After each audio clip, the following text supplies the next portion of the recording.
పిల్లలు పెద్దవాళ్ళ గురించి అర్థం చేసుకోవాలి అంటే జనరల్గా మనం పేరెంట్స్ అనుకుంటాం కదా, మనని కూడా మన పిల్లవాళ్ళు అర్థం చేసుకోవాలి, మనం ఎంత కష్టపడి చదివిస్తున్నాము అనేది. అది అది కూడా మనలోనే ఉంటుంది. అది మనమే నేర్పించాలి. ఇన్ఫ్యాక్ట్ చెప్పాలంటే అది ఎలా అంటే, ఇప్పుడు ఫర్ ఎగ్జాంపుల్ మన పిల్లలు ఉన్నారనుకోండి, పొద్దునే స్కూల్కి వెళ్తారు, పొద్దున స్కూల్ సాయంత్రం వరకు స్కూల్లో ఏం జరిగిందనేది ఏకదాటిగా ఇంటికి వచ్చాక మనకు ఎలా అయితే చెప్తారో, అలాగే మనం కూడా, అంటే మీరు మీ హస్బెండ్ కూడా ఒక ఫ్యామిలీ టైం పెట్టుకోవాలన్నమాట. డిన్నర్ టైం కానీ ఏదో ఒకటి స్నాక్ టైం, అలాగే మనకంటూ ఒక ఫ్యామిలీ టైం ఉంటుంది కదా. ఆ ఫ్యామిలీ టైంలో వాళ్ళ నాన్నగారు పొద్దు నుంచి ఆఫీస్లో ఏం చేశారు, బాస్ ఏమన్నారు, అలాగే మనం మదర్స్గా కిచెన్లో ఏవైతే కష్టపడ్డాం, ఏం పనులు చేశాము, ఇలాగ అన్నీ చెప్పాలి. ఇక్కడ theory plus practical very very important అనమాట. సో థియరీ చెప్పడమే కాదు, మన కష్టం ఏంటి అనేది వాళ్ళతో చేయిస్తే వాళ్ళకి అది అర్థమవుతుంది. ఇప్పుడు రికగ్నైజ్ చేయకపోవచ్చు మనం ఎంత కష్టపడుతున్నాము వాళ్ళ గురించి అని, కాకపోతే లేటర్ ఆన్ ఖచ్చితంగా రికగ్నైజ్ చేస్తారు.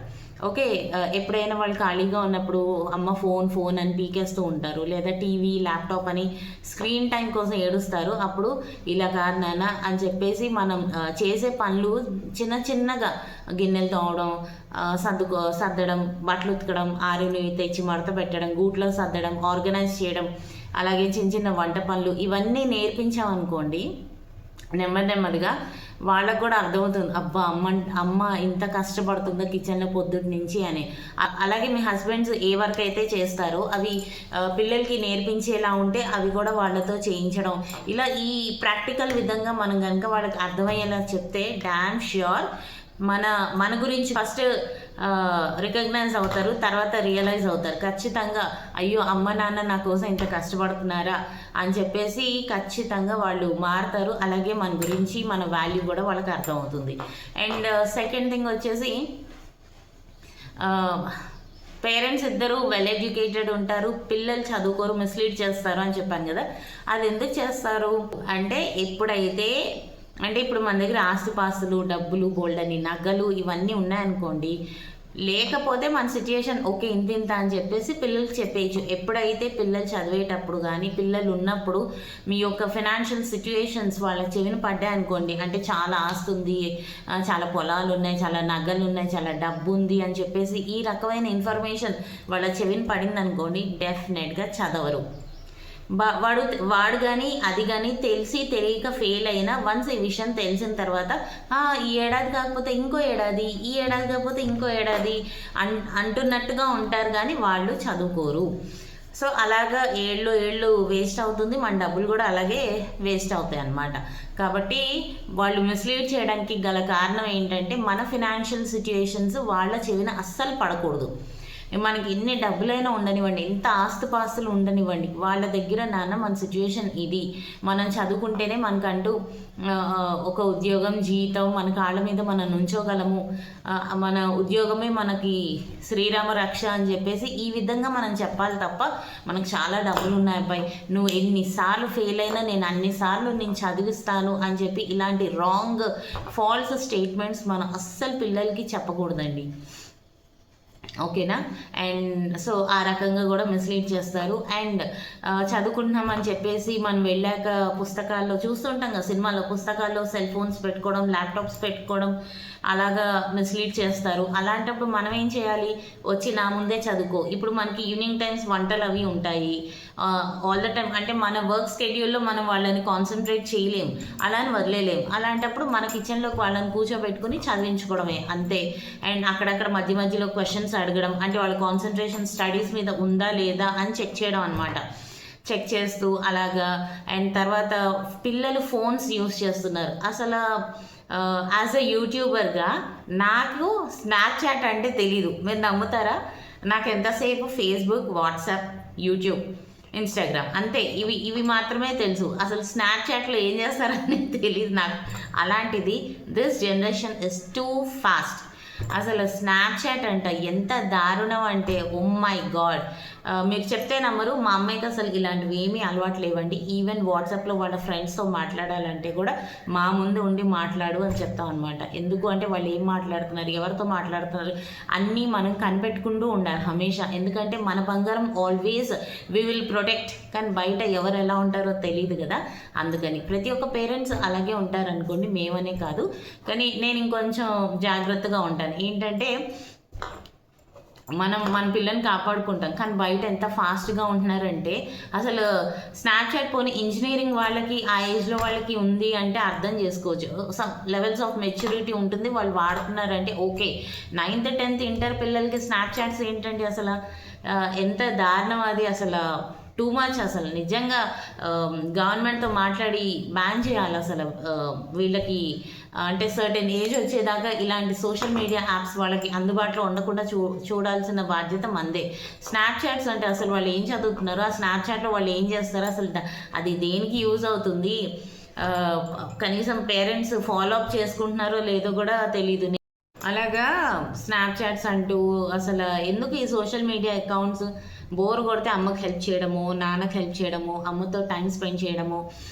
ఇంకా ఇంకొకటండి, టైం స్పెండ్ చేయడం అంటే ఇప్పుడు పిల్లలు మన పిల్లలు ఉంటారు కదా, వాళ్ళు చిన్నగా ఉన్నంతసేపు వాళ్ళ చైల్డ్హుడ్ అంతా కూడా మన అవసరం ఎంత ఉంటుందో అంతకి రెట్టింపు మనం వాళ్ళకి హమేషా ఒక కేరింగ్ కానీ, ఒక కన్సర్న్ కానీ, ఒక లవ్ కానీ, ఎఫెక్షన్ కానీ చూపిస్తూనే ఉండాలి.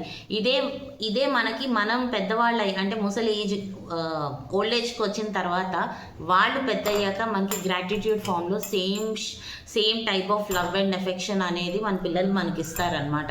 ఇక్కడ కూడా ఇప్పుడు నేను చెప్పే పాయింట్ పెద్దవాళ్ళకి అంటే ఇప్పుడు మనం మదర్స్, మన పిల్లలు పెద్ద అయ్యాక అత్తగారులు అవుతాం.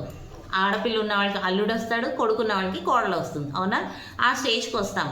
సో ఆ స్టేజ్లో ఉన్న వాళ్ళ సమస్య కూడా నేను ఈ మధ్య రెగ్యులర్గా వింటున్నాను అనమాట. పెద్దవాళ్ళు ఏమంటున్నారంటే మా అమ్మాయి కానీ అబ్బాయి కానీ చిన్నప్పుడు మంచిగా ఉన్నారు, పెద్ద అయ్యాక వాళ్ళు పెళ్ళిళ్ళు చేసి వెళ్ళిపోయిన తర్వాత అసలు నాతో తప్ప అందరితో మాట్లాడుతున్నారు, ఇది ఎక్కడ సమస్య అని చెప్పేసి వింటున్నాను అనమాట.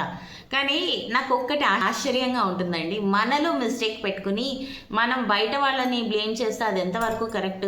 మన పిల్లల గురించి మనకి తెలుసు, రైట్? ఇప్పుడు మనం ఏమంటారు, పెద్ద ఏజ్కి రీచ్ అయ్యాం అంటే ఒక అత్తగారి పొజిషన్లో ఉన్నాము. మాకు అల్లుడు వచ్చాడు, మా అమ్మాయి నాతో తప్ప అందరితో మాట్లాడుతుంది. ఫర్ ఎగ్జాంపుల్ అల్లుడు వాళ్ళ రిలేషన్స్, ఆడపడుచు అందరితో మాట్లాడుతుంది, నాతో మాట్లాడట్లేదు అంటే మిస్టేక్ ఎవరిది? నాదే కదా. నేను తనకి కావాల్సినంత లవ్, కేర్, ఎఫెక్షన్ ఇవ్వకపోవడమే కదా. ఇప్పుడు పెద్దవాళ్ళు అంటారు కదా, నువ్వేది ఇస్తావో నీకు అదే తిరిగి వస్తుంది, కాలం అలా చేస్తుంది. పిల్లలు they are the mirror of us. మనం ఎలా ఉంటామో మనకి రేపు పొద్దున వాళ్ళు పెద్ద అయ్యాక సేమ్ పిక్చర్ ఇస్తారనమాట. సో అలాగా ఇప్పుడు పెద్దవాళ్ళ సమస్య కూడా అదే. వాళ్ళు ఏమంటున్నారంటే మా పిల్లలకి పెళ్ళిళ్ళు చేశాము, ఎవరి ఇల్లు వాళ్ళు అంతా ఇచ్చేసుకున్నాక నాతో తప్ప మా అమ్మాయి కూతురు ఉందనుకోండి, అన్న వదినలతో, అల్లుడు ఉంటే అలాగా అందరితో మాట్లాడుతుంది, ఒక మదర్తో మాట్లాడట్లేదు, మమ్మల్ని కేర్ చేయట్లేదు, మారిపోయారు అని చెప్పేసి అనడం నేను చాలాసార్లు విన్నాను. ఇది యాక్చువల్గా ఎంత సిల్లీ ఎందుకన్నానంటే ఇక్కడ మళ్ళీ చిన్నపిల్లల విషయంలోకే వస్తుంది. మళ్ళీ మూలం ఇక్కడ ఆ పిల్లల చైల్డ్హుడ్. ఆ చైల్డ్హుడ్లో పేరెంట్స్గా మనం ఇవ్వాల్సిన సపోర్ట్ ఎంతవరకు ఇచ్చాము, పిల్లలకి కావాల్సినంత టైం మనం కేటాయించామా లేదా? లేనప్పుడు వాళ్ళు అలా కామైపోతారు అంతే. వాళ్ళు పెద్ద అయిన తర్వాత వాళ్ళు ఏదో కావాలని మీరు అనొచ్చు, అంటే పిల్లలు కావాలని చేస్తారా పెద్ద అయిన తర్వాత అని. మనం మన పిల్లలు చిన్నగా ఉన్నప్పుడు ఆ కేరింగ్ చేయకపోవడం, లవ్ చూపించకపోవడం, అఫెక్షనేట్గా ఉండకపోవడం అవన్నీ కావాలని చేసినట్టేనా? కాదు కదా. జస్ట్ కాలం అలాగ తెస్తుంది. పేరెంట్స్ అంటారు కదా, నువ్వేం చేస్తావు నీకు అదే తిరిగి వస్తుందని. పిల్లలు కూడా అంతేనండి. పిల్లలకి వాళ్ళ చైల్డ్హుడ్లో మనం చెప్తున్నాం కదా, ఫాదర్ ఒక్కొక్కసారి బిజీగా ఉండొచ్చు, కానీ మదర్స్గా మనం ఎంత అవసరం అవుతామో వాళ్ళకి అంతకు మించి రెట్టింపు support, love, affection, care everything మనం ప్రొవైడ్ చేయాలి. అదే వాళ్ళు గుర్తుపెట్టుకొని రేపు పొద్దున మనం పెద్దవాళ్ళు అయ్యాక అంటే ఓల్డ్ ఏజ్కి రీచ్ అయ్యాక వాళ్ళు పెద్ద అయిన తర్వాత మనకి కూడా అదే form of love, affection, care అన్నీ ఇస్తారు in the form of gratitude అనమాట. సో ఆ చిన్న లాజిక్ మిస్ అయ్యి జనరల్గా ఏమనేస్తున్నారంటే అల్లుడు వస్తే అల్లుడు ఏదో మార్చేశాడు, నా పిల్లని మార్చేశాడు అల్లుడు అని చెప్పి. ఒకవేళ కొడుకున్న వాళ్ళైతే కోడలు వచ్చేసి నా కూతురిని మార్చేసింది లేదా కొడుకుని మార్చేసింది అని బ్లేమ్ చేస్తున్నారు. అసలు మనము మొత్తం 23 years వాళ్ళని పెంచుతాము, మనకి మన పిల్లలు మైనస్లు ఏంటి ప్లస్లు ఏంటి అని తెలియదు. ఇలా వీళ్ళ పర్సనల్ హెడేక్స్లో వీళ్ళు ఉంటారు. సో వీళ్ళకి మిగిలిన ఆ కాస్త టైం ఎవరి మీద స్పెండ్ చేస్తారు? ఇద్దరు ఉన్న విషయం చెప్తున్నా అండి, ఒక్కళ్ళ గురించి నేను చెప్పట్లేదు, ఇక్కడ ఇద్దరు పిల్లలు ఉన్న విషయంలో చెప్తున్నాను. ఆబ్వియస్లీ మొదటి పిల్లల మీదే పెడతారు, ఆ రెండో వాళ్ళు ఏం ఫీల్ అవుతున్నారు, ఎందుకు ఏడుస్తారు, దేనికి నవ్వుతారు, వాళ్ళ మనస్సు ఏంటి, ఏది అర్థం కాదు. కానీ పెద్దయ్యకు మాత్రం సింపుల్గా బ్లేమ్ చేసేస్తారు.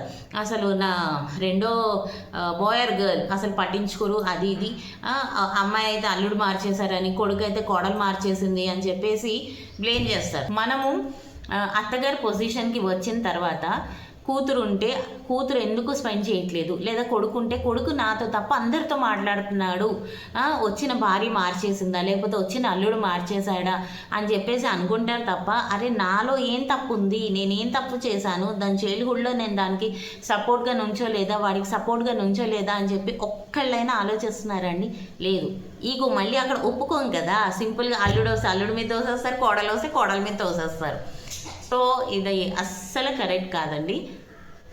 ఎందుకంటే మనం చిన్నపిల్లలకి అంటే మన పిల్లలకి వాళ్ళ చైల్డ్హుడ్లో వాళ్ళ చిన్నతనంలో మనం ఎంత సపోర్ట్ అయితే ఇస్తామో వాళ్ళు అది గుర్తుపెట్టుకుని రేపొద్దున మనకు కూడా గ్రాటిట్యూడ్ ఫామ్లో అంతే లవ్, కేర్, అఫెక్షన్ ఇస్తారు.